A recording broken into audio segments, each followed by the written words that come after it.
The ledgers kept by Charleston's slave traders followed strict conventions, every transaction documented with clinical precision. Name if one existed. Age approximate when exact records weren't available. Physical condition, skills, purchase price, sale price, profit margin.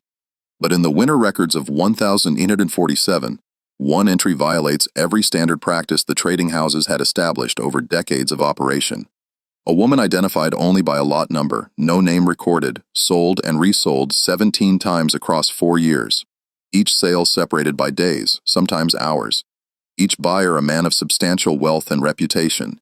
Each resale conducted at devastating financial loss with sellers refusing to provide explanations, refusing to answer questions, some refusing to even speak her name aloud after they'd returned her to market.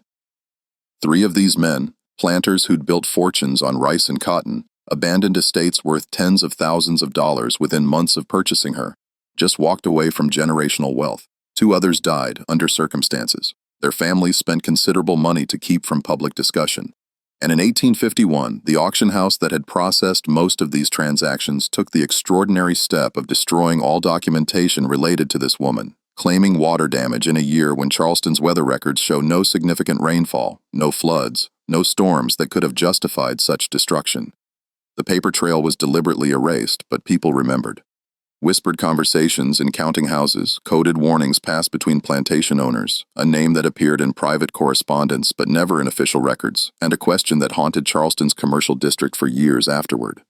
What happened during those nights that made wealthy men choose ruin over keeping one silent woman under their roofs for even a single evening more? Charleston in the 1,842 seconds existed as the wealthiest city in the American South. Prosperity built entirely on the labor of enslaved human beings who outnumbered free white residents almost 2 to 1.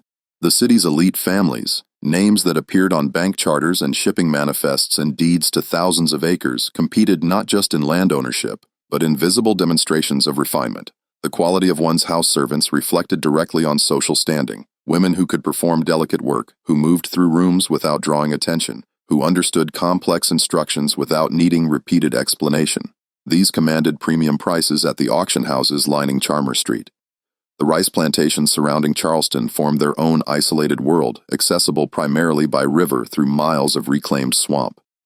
These estates sprawled across thousands of acres, their manor houses rising on brick foundations to escape the humidity that rotted wood and bred disease in the low country heat. Yellow fever arrived with dependable cruelty each summer. Mosquitoes bred in standing water that surrounded every plantation.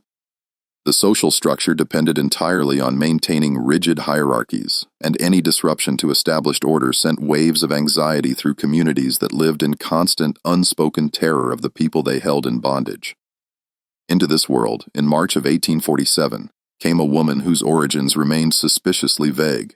The bill of sale identified her as property from a deceased estate in Beaufort County, approximate age 19 years. Described as healthy, trained in needlework and chamber service, physically attractive according to the standards white buyers used to evaluate human beings they intended to purchase. Unable to speak. No family name, no history, no explanation for how a young woman with years of expensive training in household service had ended up in an estate sale with documentation so minimal it bordered on suspicious. The auctioneer conducting that March sale was a man named Virgil Haskey, who'd spent 2 decades in the slave trading business and could evaluate paperwork with the expertise of a lawyer. He told his brother later in a conversation preserved in private letters now held by historical archives that something felt wrong about this woman's documentation. The handwriting changed midway through the document. Dates appeared smudged as though someone had altered them after initial recording. The signature of the estate executive was illegible to the point of being meaningless, but the woman herself appeared exactly as the paperwork described.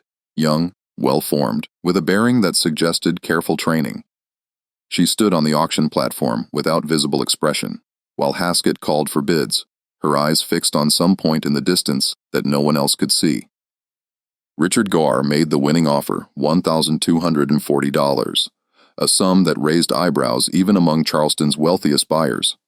Garr owned Fairweather Plantation, 3,000 acres along the Ashley River, and had recently lost his wife to complications following childbirth.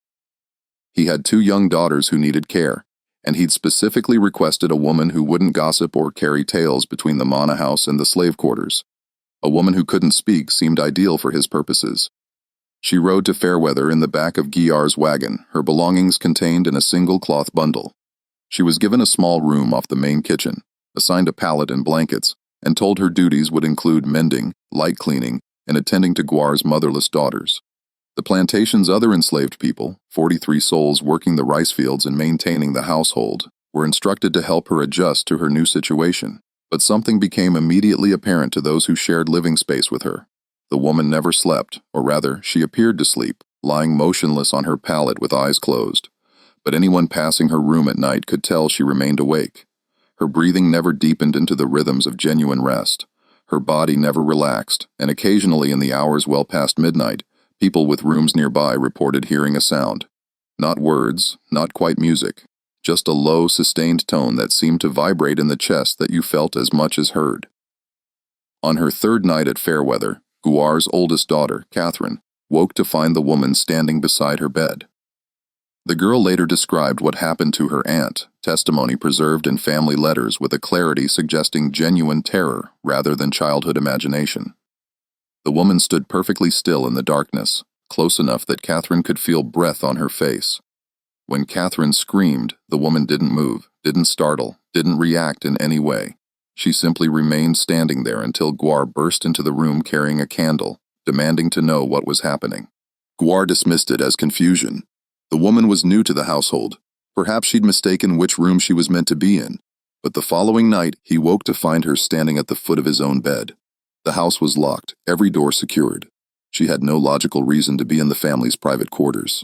And yet there she stood in the darkness, visible only because moonlight through the window caught her silhouette. When Guar demanded an explanation, she of course provided none. She simply stood there, her eyes reflecting what little light existed in the room until he ordered her back to her quarters.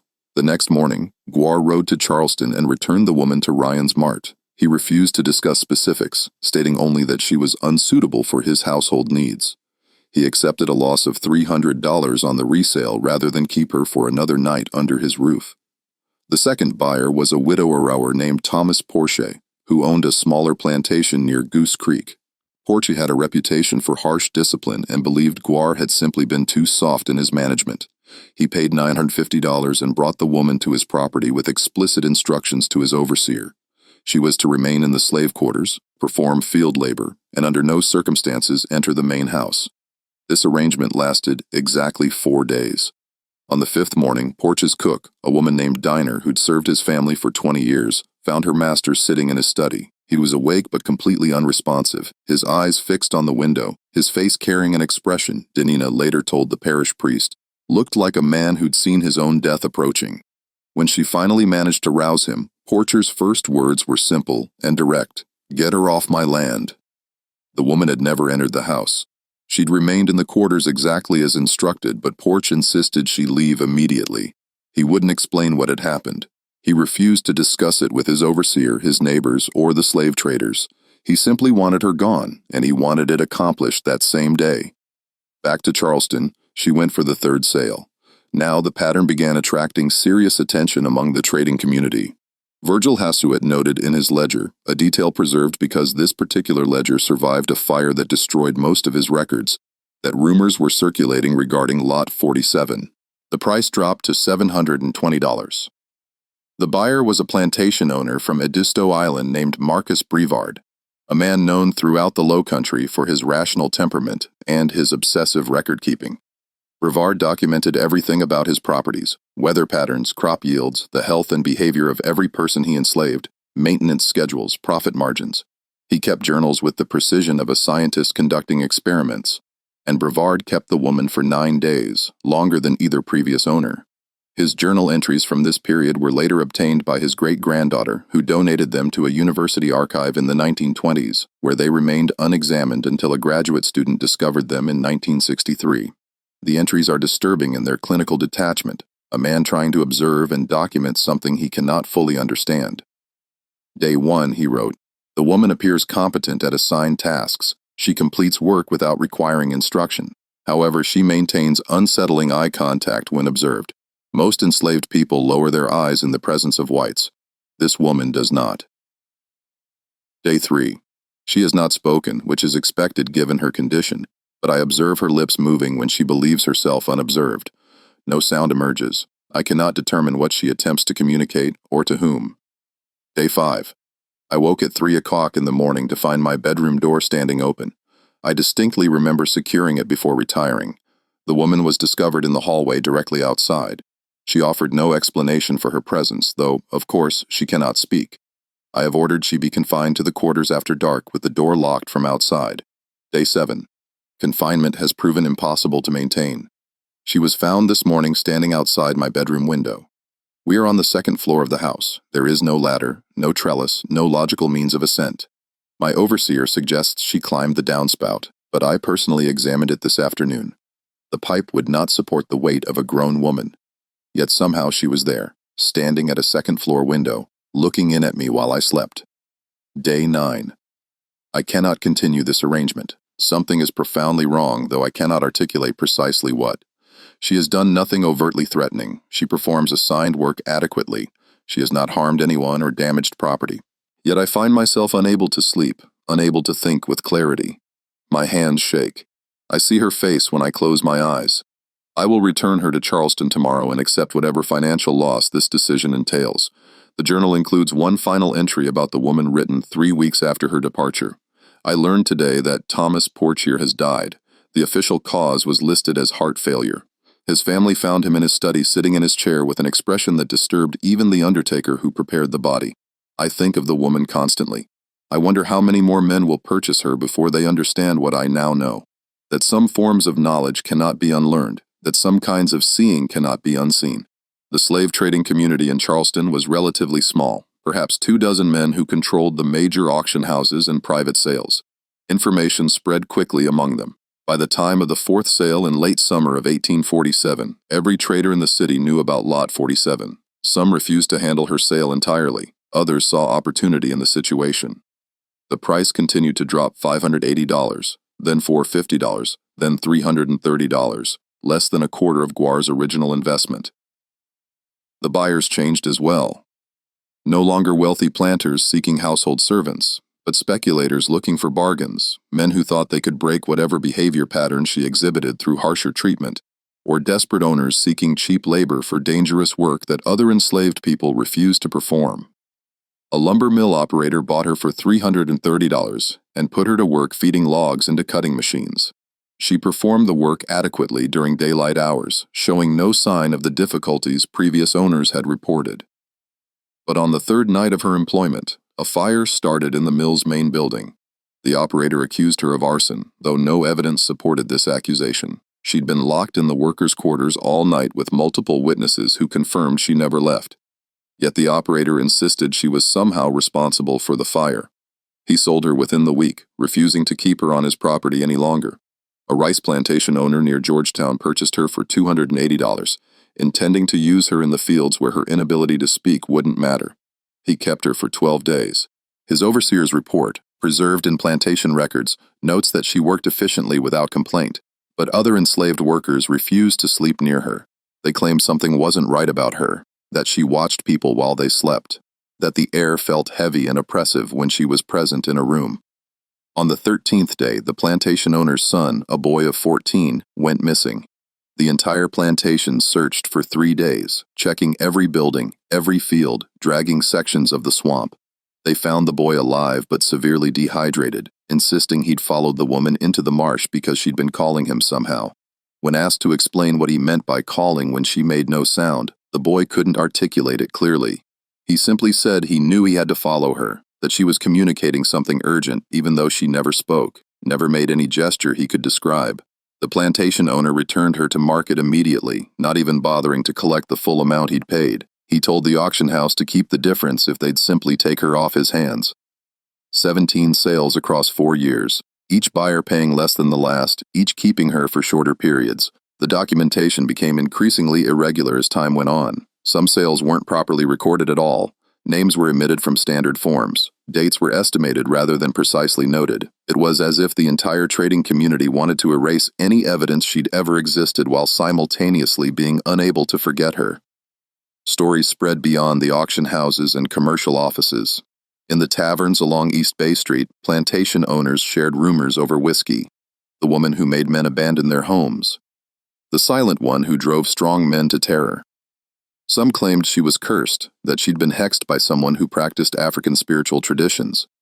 Others suggested she'd witnessed terrible crimes and had been struck mute by trauma, that she carried some knowledge so horrible it manifested as a kind of spiritual contamination that affected anyone who spent time near her. A few whispered that she wasn't entirely human, that she was something else wearing human form.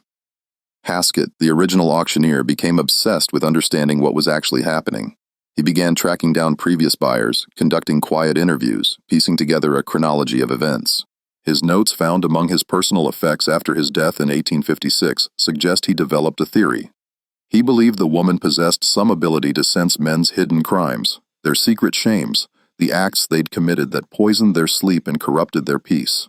He wrote in his private journal that every man who purchased her carried secrets of the darkest kind, and that somehow her presence drew these secrets to the surface, forced men to confront what they'd successfully avoided confronting for years. But this theory couldn't explain everything. Some of the buyers appeared to be ordinary men, no worse than any other plantation owner in a society built on the enslavement of human beings. Yet they too became desperate to rid themselves of her after only days. What was she doing during those nights? How was she leaving locked rooms? Why did her mere presence create such profound psychological distress? By 1850, the woman had been sold 14 times. She'd lived on more than a dozen different plantations across the Low Country. She'd been assigned to every conceivable type of labor: house service, field work, laundry, cooking, child care, mill work. Nothing altered the pattern.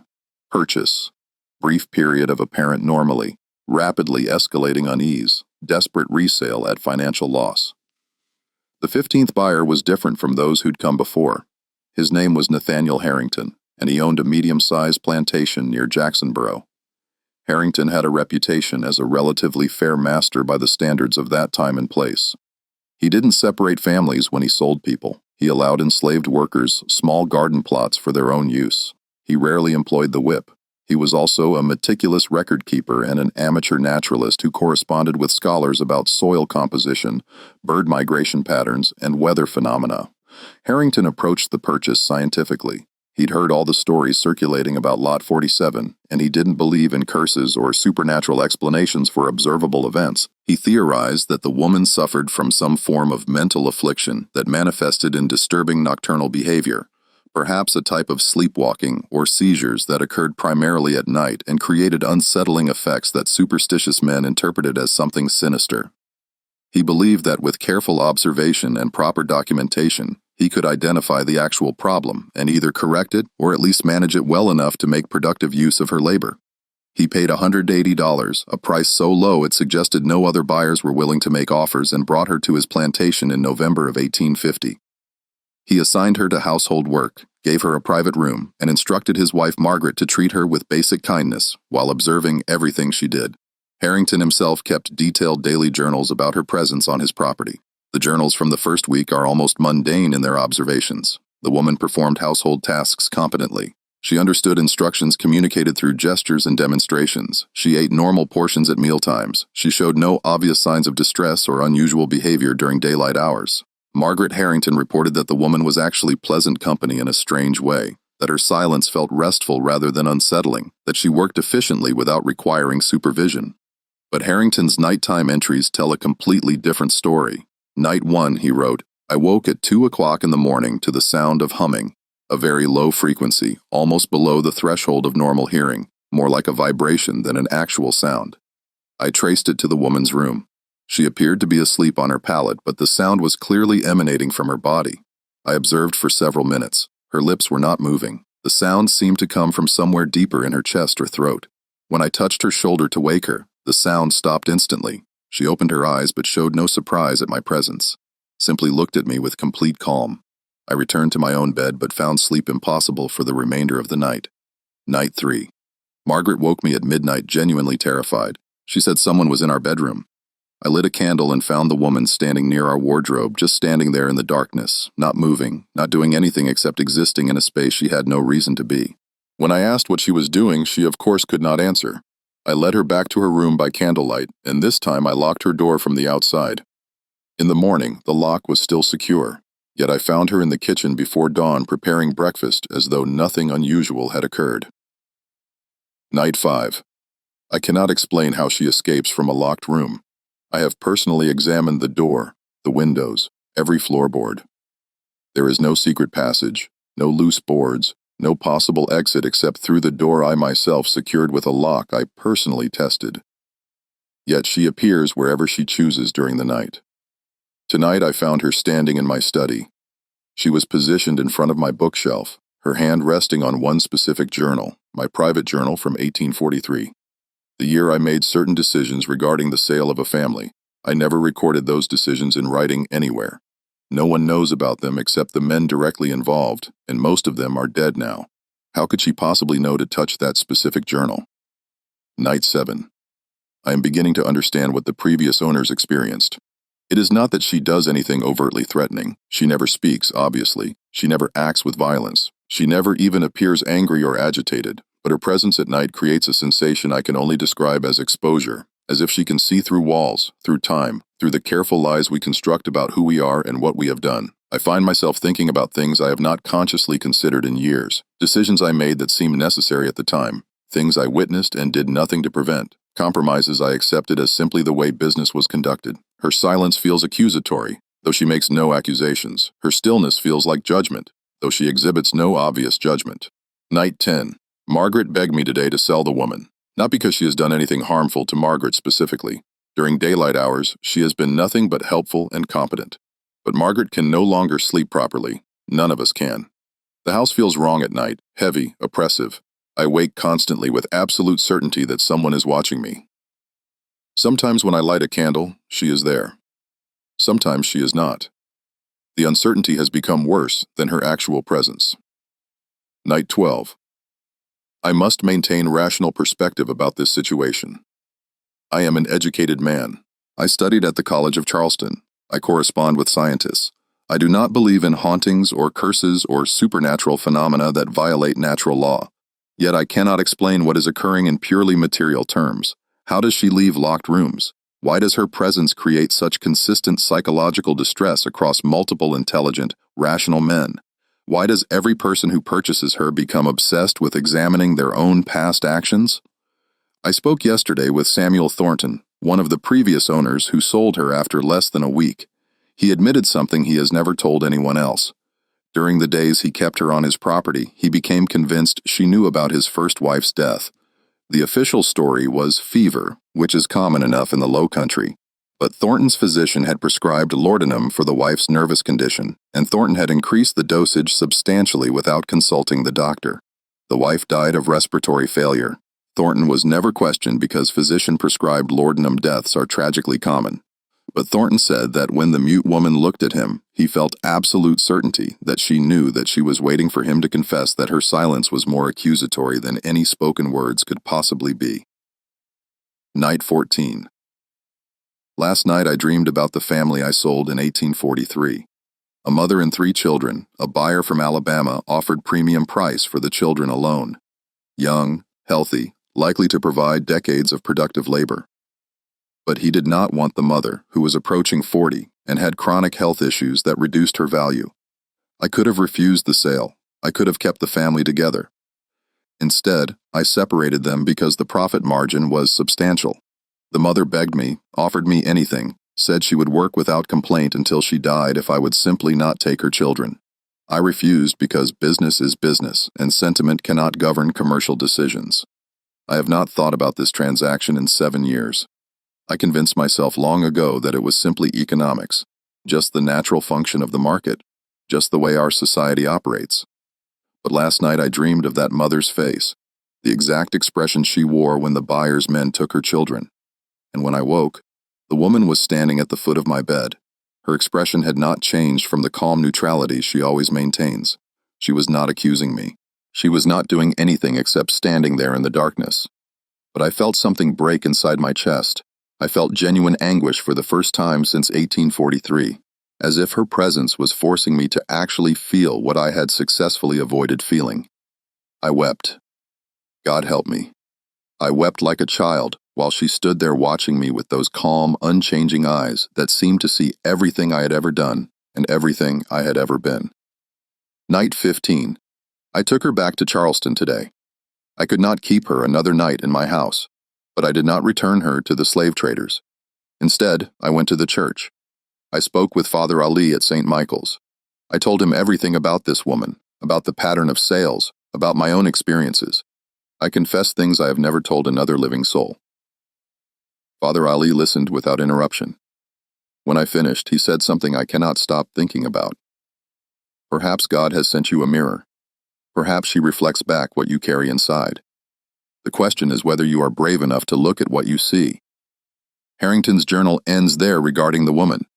There are no more entries about her specifically, but church records from St. Michael's in Charleston show that Nathaniel Harrington made a substantial donation to the church in December of 1850, along with a written statement legally freeing 3 families he had held in slavery, a total of 11 human beings.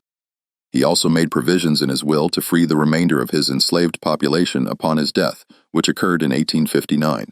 The woman was not among those freed. She had already been sold again by the time Harrington made these arrangements. The 16th buyer was a man named Cornelius Gage. He paid $125. By this point, the woman was selling for less than the cost of a decent plow horse. Gage owned a small rice plantation near the Comahi River, isolated enough that he rarely encountered neighbors or visitors. He was known as a hard man who had built his modest wealth through ruthless efficiency and who had no patience for what he called superstitious nonsense. Gage thought the previous owners were simply weak. He believed the woman's behavior, whatever it actually consisted of, could be controlled through strict discipline and complete isolation. He put her to work in the rice fields during the day and locked her in a storage barn at night, separated from all other buildings on the property. He told his overseer that if she somehow escaped confinement, she was to be whipped and placed in stocks as punishment. She never attempted to escape, but within 3 days of her arrival, Gage's entire rice crop began failing. The seedlings withered despite adequate water and proper planting technique. The dikes that controlled water flow developed leaks that couldn't be easily repaired. Equipment broke in unusual ways. 3 different workers suffered injuries in separate accidents across a single week. Gage's overseer, a man named Thaddeus Cooper, who had worked rice plantations for 15 years, told Gage directly that the plantation was cursed, and they needed to remove the woman immediately. Gage refused. He was not a man who backed down from challenges or admitted mistakes. He kept the woman for 3 weeks, longer than most recent owners had managed. During this time, according to Cooper's later testimony recorded when he sought employment elsewhere and had to explain his abrupt departure, Gage began to deteriorate visibly. He stopped sleeping entirely. He started talking to himself during the day.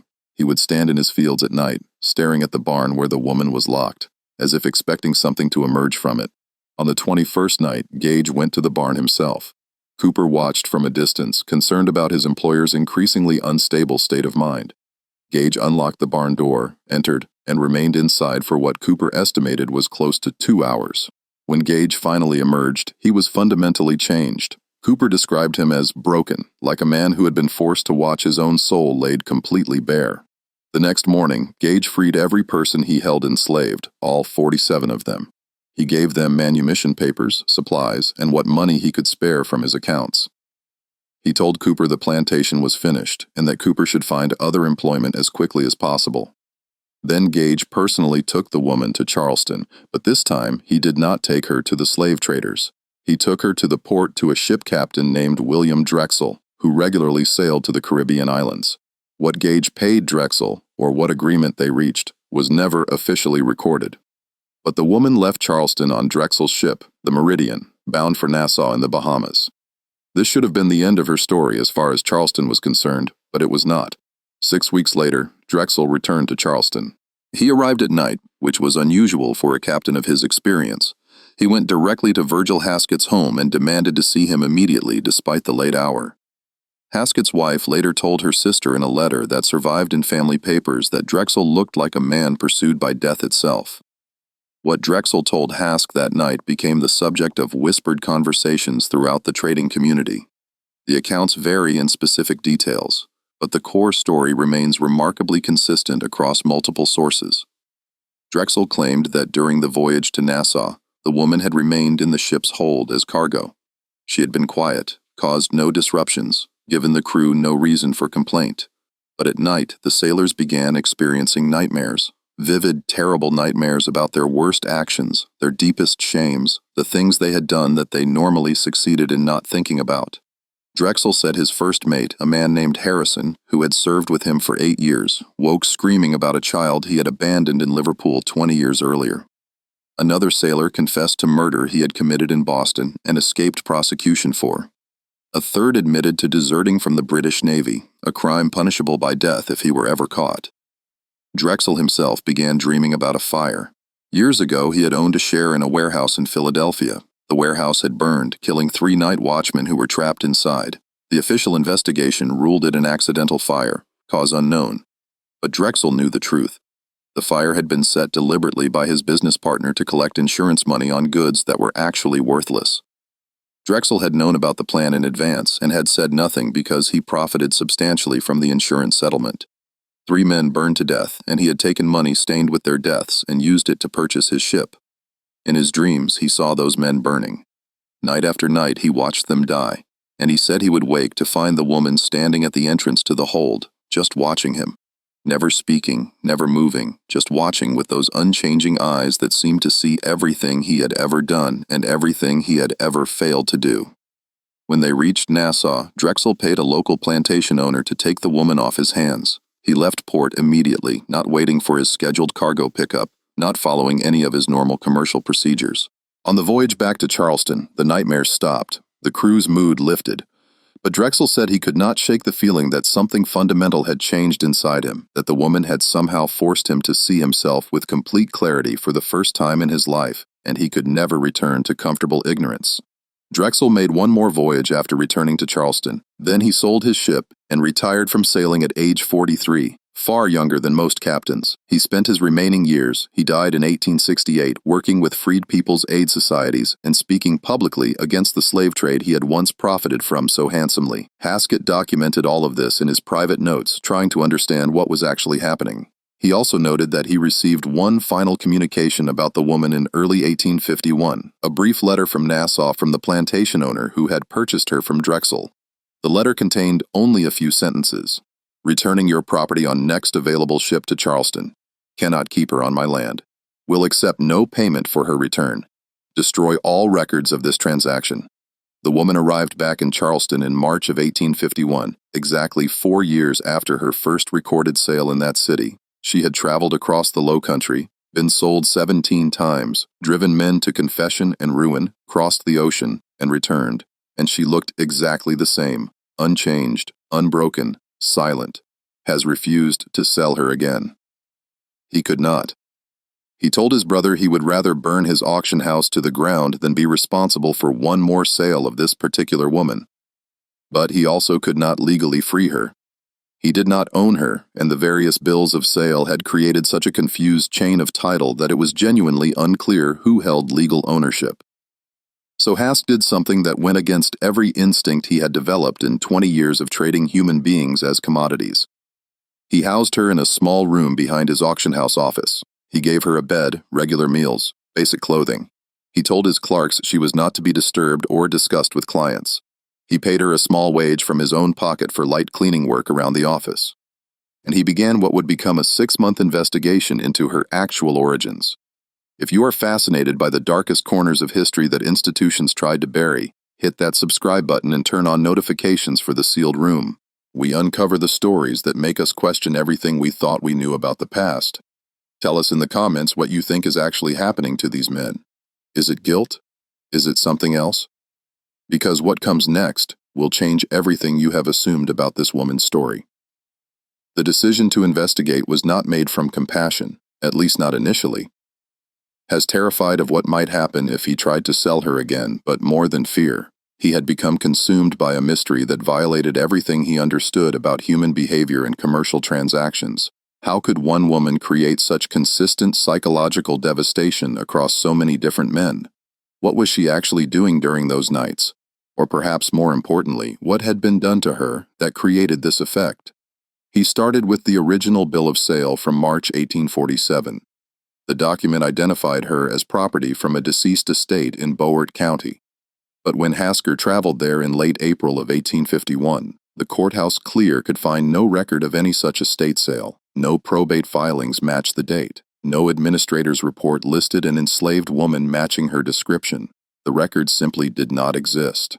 The clear, an elderly man named Josiah Bentley, who had worked in the courthouse for 30 years, did remember something unusual from that period. There was a fire, Bentley said, pulling out damaged ledgers from early 1847. Took out half our records room. Some estate files were lost completely. Could be your paperwork was among what burned. But Bentley also mentioned something else. He recalled a plantation owner from near the Ashpoo River who had come through town in February of 1847 in tremendous hurry, filing multiple sale documents all at once. Edmund Lyle Bentley said he was selling off property before he died.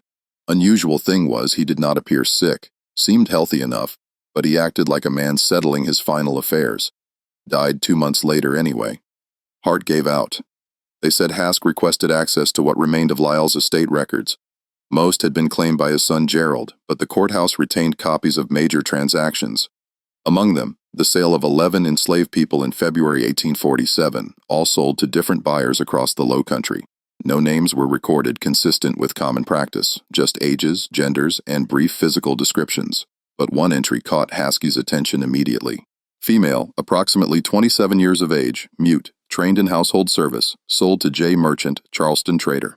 J. Merchant had been Haskey in the slave trading business. He had died in 1849 during a yellow fever outbreak, and his business records had been dispersed among several other traders. Has spent 3 weeks tracking down those records, finally locating them in the possession of a retired trader named Albert Sims, who lived on Trad Street. Sims was 70 years old and suffering from consumption. He received Hask in a darkened parlor that smelled of camphor and approaching death. When Hask explained what he was looking for, Sims laughed, a wet, rattling sound that ended in coughing. "The mute woman," he said. Merchant talked about her constantly before he died. Said she was the worst mistake he ever made in business. According to Sims, Merchant had purchased the woman from Lyle's estate in February 1847 with the intention of reselling her quickly for profit. She was young, trained, supposedly docile. Exactly the type that brought premium prices from wealthy households, but Merchant could not sell her. Every potential buyer who examined her in the holding pens would make an offer, then return hours later to withdraw it. Some would not explain why. Others invented reasons, claimed she looked sickly upon closer examination, or seemed troublesome, or had some defect they had somehow missed during initial inspection. Merchant kept her for 5 weeks, longer than he had ever kept any property intended for immediate resale. During that time, Sims said Merchant became increasingly agitated. He stopped sleeping properly. He started making errors in his ledgers. He lost 2 major sales because he could not concentrate during negotiations. He told me she never did anything wrong, Sims recalled, never caused trouble, never even looked at him directly. But he said he could not stand being in the same building with her. Said she made him think about every person he had ever sold, every family he had separated, every child he had taken from her mother. He had been in the business 30 years and never thought twice about any of it. But with her there in his holding pens, he could not stop thinking about it. Said it was driving him to madness. Finally, in late March 1847, Merchant had sold her to Richard Gouillard for $1,240. The first documented sale in the pattern Haskey knew so well. Merchant died 2 years later of yellow fever. But Sims claimed that right before his death, delirious with fever, Merchant had insisted the mute woman was still in his building. He kept saying he could hear her. Sims said quietly, said she was standing in the hallway, watching him, even though she had been gone for 2 years by then, even though she was nowhere near Charleston. He died calling out to her, asking her to forgive him. This conversation gave Haskey the final piece he needed to trace the woman's origins back to Edmund Lyle, but it also raised entirely new questions. If Lyle had owned her before February 1847, why had he suddenly been so desperate to sell her? What had happened on that plantation to trigger such urgent disposal of property? Has traveled to the Ashpoo River region in early June of 1851? The Lyle plantation was still operating, now under control of Edmund's son Gerald. The younger Lyle was 34 years old, a thin man with nervous mannerisms who seemed perpetually uncomfortable in his own skin. When Haskey arrived at the plantation house and explained the purpose of his visit, Gerald initially refused to discuss anything about his father's former property. "That business is closed," Gerald said sharply. "The woman was sold legally. Whatever happened after that is none of our concern or responsibility." But Haskey persisted. He spent 3 days in the area speaking with neighboring plantation owners, with shopkeepers in the nearest town, with anyone who might remember Edmund Lyle in early 1847. Gradually, a picture emerged of a man who had undergone dramatic transformation in the months before his death. A neighboring planter named Cyrus Middleton told Haskell that Edmund had come to his house in January 1847 visibly shaken and had asked to borrow Middleton's Bible. "I had known Edmund 20 years, Middleton said. Never knew him to be a religious man. Never saw him attend church except for social obligations. But that night he sat in my parlor for 3 hours reading scripture and weeping. Would not tell me what was wrong. Just kept saying he had done terrible things and needed to find a way to make peace with God before it was too late." A merchant in the town of Jacksonboro recalled Edmund Lyle coming into his store in late January 1847 and asking detailed questions about the Underground Railroad. He wanted to know if it was real, if enslaved people actually escaped successfully to the north. Strange questions for a man of his position and wealth. I told him I knew nothing about such matters, which was true enough, but I remember thinking he looked haunted, like a man who had seen something that broke him fundamentally. Armed with these accounts, Hask returned to Gerald Lyle's plantation. This time he brought a different approach. He told Gerald that he was not trying to cause trouble for the family or expose any secrets that might damage their reputation, but that he needed to understand what had actually happened because the woman was still causing devastating problems for every man who encountered her. "She is in my custody now," Haskell said. "And if I am going to help her or protect others from whatever effect she produces, I need to know the complete truth." Something in Haskell's words, or perhaps his evident sincerity, broke through Gerald's resistance. The younger Lyle invited Hask into his study, poured them both whiskey despite the early hour, and began to speak. "My father was not a kind man," Gerald said quietly, "but he was not unusually cruel by the standards of our world. He ran his plantation efficiently. He believed in discipline but not in excessive violence. He saw the people he enslaved as property, nothing more and nothing less. That was simply how things were, how things had always been." Edmund Lyle had owned Rachel, though Gerald said he did not know if that was her actual name or just what his father had called her since 1842. He had purchased her from a trader in Savannah, attracted by her training and her inability to speak. A mute house servant was valuable precisely because she could not gossip, could not carry tales between the slave quarters and the manor house, could not create the kind of interpersonal drama that speaking servants sometimes caused. For 3 years, Rachel had worked in the household without any incident. She was an excellent worker, meticulous, efficient, unobtrusive. But in 1845, Edmund Lyle had expanded his operation in a direction that many plantation owners pursued, but few discussed openly in polite society. He began systematically breeding enslaved people for sale. He kept records, Gerald said, his voice dropping to barely above a whisper. Like livestock breeding records, he selected women based on physical characteristics, on health, on perceived intelligence. He chose men to father children based on similar criteria. The goal was to produce children who would bring the highest prices when sold at market age, maximum return on investment. Rachel had been among the women selected for this breeding program. She had borne her first child in late 1845. The child, a girl, was taken from her at 6 months old and sold to a plantation owner in Georgia.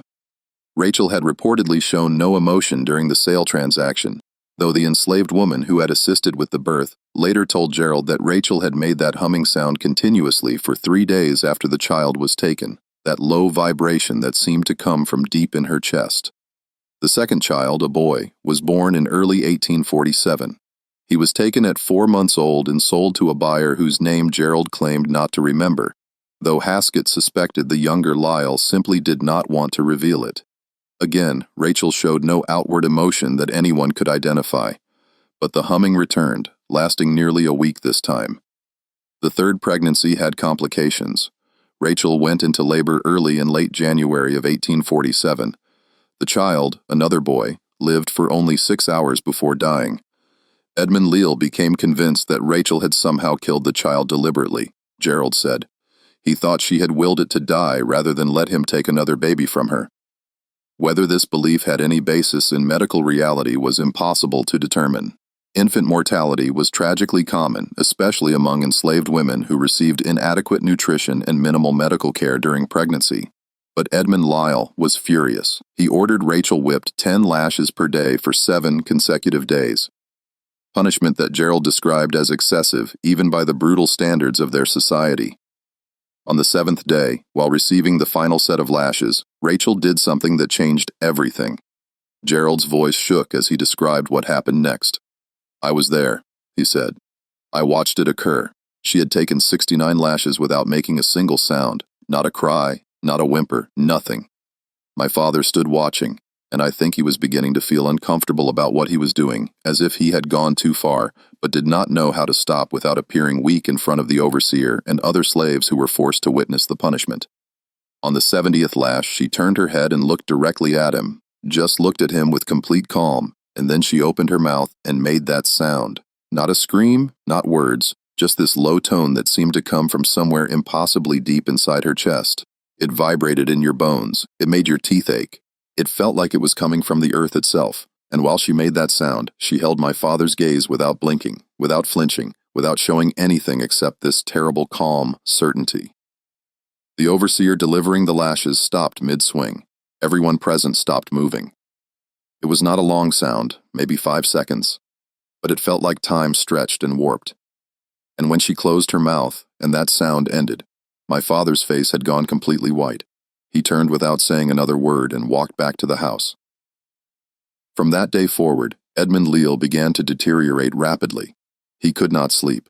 He began seeing Rachel everywhere, in hallways she was not in rooms she had never entered. He started having what Gerald described as fits of conscience, suddenly questioning practices he had followed for decades without apparent guilt or hesitation. "He tried to explain it to me once," Gerald said. He said that when Rachel made that sound while looking directly at him, something changed in his fundamental perception of reality, as if she had somehow opened a door in his mind that he had kept carefully locked his entire adult life. And all the things he had successfully avoided thinking about came flooding through that open door. He kept saying he could feel what she felt, that he understood for the first time what it actually meant to have your children torn away from you, to be powerless, to be treated as something less than human. He said the understanding was driving him mad, that he could not make it stop. Edmund Lyle lasted 3 weeks after that day. He tried everything to escape the feeling. Prayer, whiskey, throwing himself into work. Nothing helped. The understanding would not leave him. Finally, he made a desperate decision. He would sell every enslaved person on his plantation, all of them, remove all evidence of what he had done, eliminate all reminders of his crimes. He started with Rachel. She went first with falsified paperwork showing she had come from a Beaufort County estate sale, documentation deliberately designed to obscure her connection to the Lyle family. Edmund paid J. Merchant to take her, essentially bribing the trader to remove her from his sight as quickly as possible. But selling Rachel did not help. If anything, Edmund's condition worsened. He proceeded to sell 10 more people from his plantation, scattering them across the low country before his family could intervene and stop him. Then, in late March of 1847, his heart gave out. The physician said it was natural causes.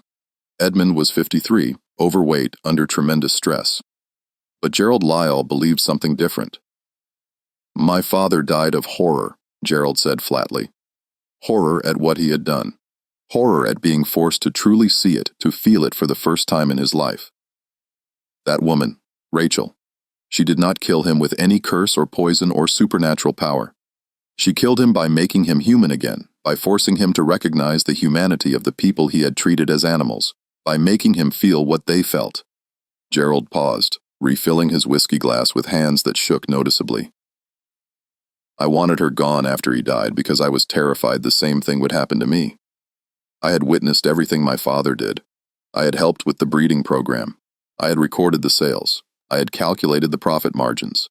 If she could do to me what she did to him, make me really see, really feel what we had done, I do not think I could survive it." Has asked the question that had been burning in his mind throughout this entire conversation. What happened to her children, the 2 who survived? Gerald's face hardened. They were sold before any of this happened, both of them. I have no record of where they went. Different buyers, different states. Probably they would be what, 6 and 4 years old now? 5 and 3 when they were sold. She will never find them. Even if she searched for the rest of her life, she would never find them. The paper trail was deliberately obscured as it usually was with such sales. They are gone, lost in a system designed specifically to make people disappear. As Haskut absorbed this information, he felt something fundamental shift inside himself. For 20 years, he had facilitated exactly these kinds of separations. He had sold children away from parents. He had split families. He had separated husbands from wives. He had done it efficiently, professionally, without allowing himself to think too deeply about the human cost of these transactions. But sitting in Gerald Lyle's study, hearing the cold calculation in the man's voice when he said she will never find them, Hask suddenly understood with complete clarity what Edmund Lyle had experienced. The full weight of his own actions crashed over him like a physical force. Every mother who had begged him to keep her family together, every child torn, screaming from parents' arms, every person who had looked at him with desperate hope that he might show mercy only to find none. He had dismissed all of it as sentimentality, as emotional attachment that property should not feel. But they were not property. They had never been property. They were human beings who loved and suffered and grieved exactly as he did, and he had spent 2 decades inflicting unbearable trauma on them for profit. Hask left the Lyle plantation that evening feeling as though he had aged 20 years in a single day. He returned to Charleston and went directly to his auction house. Rachel was in her small room, mending clothes by candlelight. When he entered, she looked up at him with those same calm, unchanging eyes.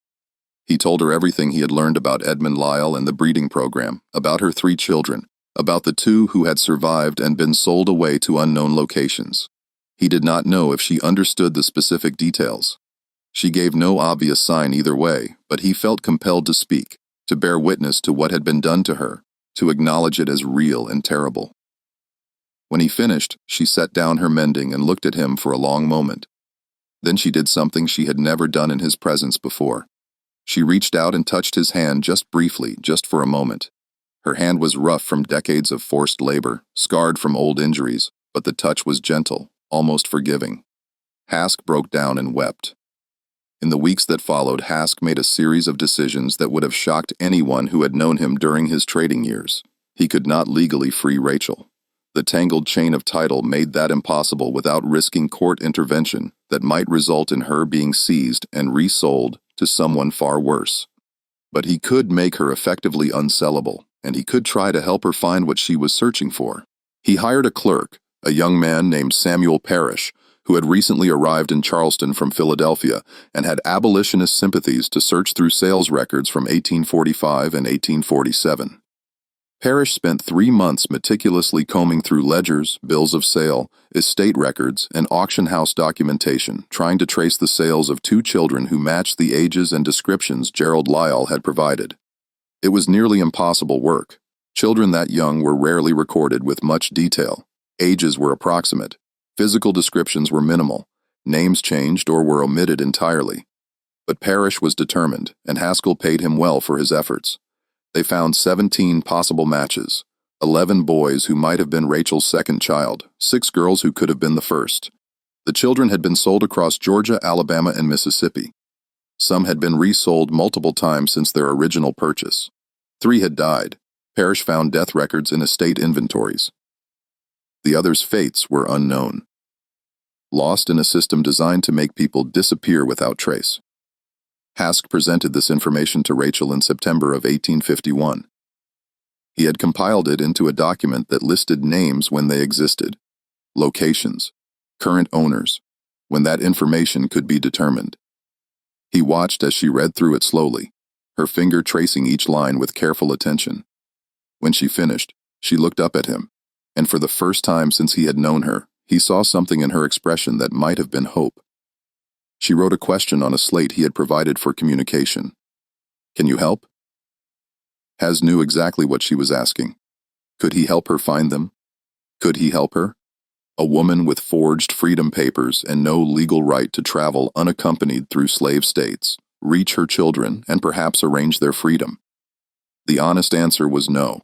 It was functionally impossible. Even attempting it would be extremely dangerous for her and potentially illegal for him.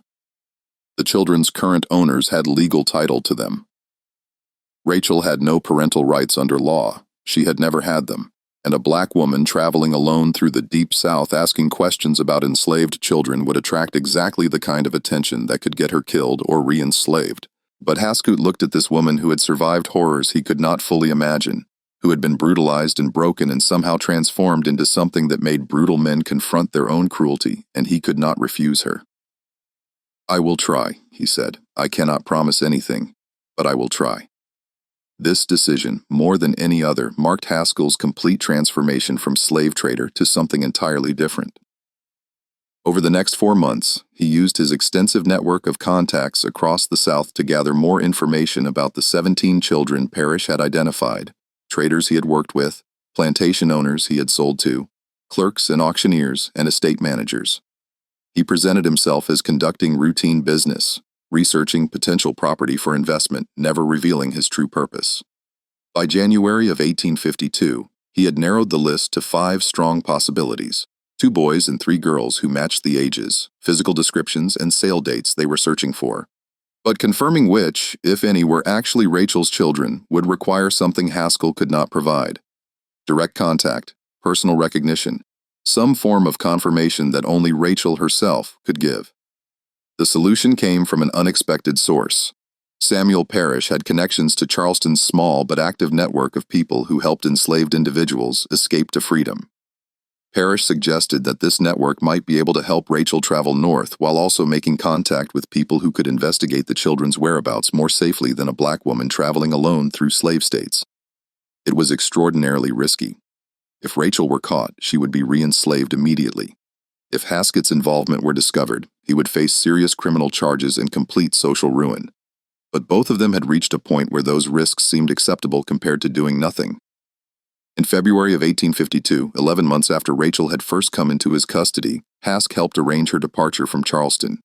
She left on a moonless night, guided by conductors who would take her north through a series of safe houses and hidden routes that had been developed over years of dangerous work. Hask gave her money, more money than he could really afford given his deteriorating financial situation and the document Parrish had compiled, now updated with the most recent information about the 5 children who might be hers. Before she left, Rachel did something that surprised everyone present. She wrote a brief message on her slate and showed it to Haskell. It said simply, "Thank you for remembering you are human." Then she vanished into the darkness, beginning a journey whose outcome Haskell would never fully know. Has never received direct communication from Rachel after her departure. The nature of the Underground Railroad required absolute secrecy. Correspondence was dangerous, could be intercepted, could compromise everyone involved in the network. But over the following months and years, he occasionally received indirect news through Parrish's connections. Rachel had reached Philadelphia safely by March of 1852. From there, she traveled to New York and then to various cities across the North. The fragmentary information Parrish received suggested she was working with abolitionist organizations, helping other escaped slaves adjust to freedom, and continuing her search for her children through whatever channels were available to her. One report received in late 1853 indicated that she might have located her daughter, a girl of approximately 8 years old, enslaved on a plantation in central Georgia, who matched the physical description perfectly and whose age aligned with what they knew. The report said Rachel had made contact through intermediaries, free black people who could travel more safely in the South, and was working to arrange the child's freedom, either through purchase or escape. Whether this effort succeeded, Hask never learned. Communication stopped after that report, and Parrish eventually lost contact with the specific network members who had been tracking Rachel's movements. What Has did know was what happened in Charleston after Rachel left. Several of the traders present at a meeting where he had shared Rachel's full story began experiencing their own crises of conscience. Within 2 years of her departure, 3 major auction houses in Charleston closed permanently. The owners gave various public explanations: age, health, changing market conditions, but privately some admitted they could no longer continue in the trade. One of them, a man named Francis Kershaw, who had operated one of Charleston's largest slave marts, told Haskett in 1854, "I keep thinking about what you told us about that woman and what was done to her, and I realize I have done the same things hundreds of times, separated mothers from children, bred people like livestock, sold families apart for profit. I used to tell myself it was just business. But business built on that kind of suffering is not business. It is evil, and I cannot do it anymore." Has himself closed his auction house in August of 1856. He was struggling financially. His heart was no longer in the work, and without ruthless focus on profit, his business could not compete. But more than that, he simply could not bear to continue. He sold the building and used the proceeds to establish a small fund that provided assistance to freed people in Charleston, helping them find employment, housing, and legal support as they built new lives in freedom. It was not enough. It could never be enough to balance the harm he had caused over 20 years of trading human beings. But it was something. It was an acknowledgement that the people he had bought and sold were human beings deserving of dignity and respect, not commodities to be exploited for profit. The Civil War came to Charleston in 1861, and the social order that had made Rachel's suffering possible began its violent collapse. The city was bombarded, burned, occupied by Union forces. The slave trade that had enriched so many Charleston families ended with emancipation. The plantation system crumbled. Virgil Haskey lived until 1868. In his final years, he wrote extensively in private journals about his transformation from slave trader to abolitionist.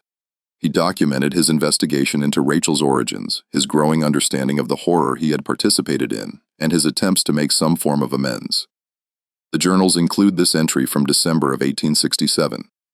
I received word today through an old contact that a woman matching Rachel's description was seen in Philadelphia in 1865 working with freed people arriving from the South.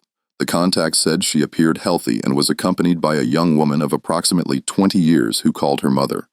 I cannot confirm this is the same woman, but I choose to believe it is. I choose to believe she found at least one of her children, that after everything that was done to her, she achieved something that so many others never could. It gives me small comfort in my final months to think that perhaps despite all the cruelty of this world, some measure of justice occasionally prevails. Whether this sighting was actually Rachel, whether she truly found her daughter, these questions remain unanswered. Rachel disappeared from documented history after leaving Charleston in 1852. No definitive records trace her movements after that point, but fragments suggest a life lived in service to others who had suffered similar trauma. Abolitionists working in the decade before the Civil War occasionally mentioned a mute woman who helped coordinate escapes and assisted newly freed people. Frederick Douglass's papers include a brief reference to a woman who could not speak, but whose presence at abolitionist meetings seemed to steel the resolve of everyone present. A Philadelphia Quaker's diary from 1858 describes a silent woman of remarkable bearing who worked tirelessly with escaped slaves, seeming to understand their trauma in ways others could not. These references might all describe Rachel, or they might describe other women, other survivors of slavery's brutality who found their own ways to resist and rebuild. The system of slavery created thousands of tragedies like Rachel's. Women who were brutalized, who lost children to sale, who endured unspeakable suffering. Most of their stories were never recorded. Most of their names are lost to history. Rachel's story survives only because her effect on the men who tried to own her was dramatic enough to generate documentation, journals, letters, business records, whispered conversations that were later written down. But for every Rachel whose story was partially preserved, how many others suffered in silence, their stories erased completely from the historical record?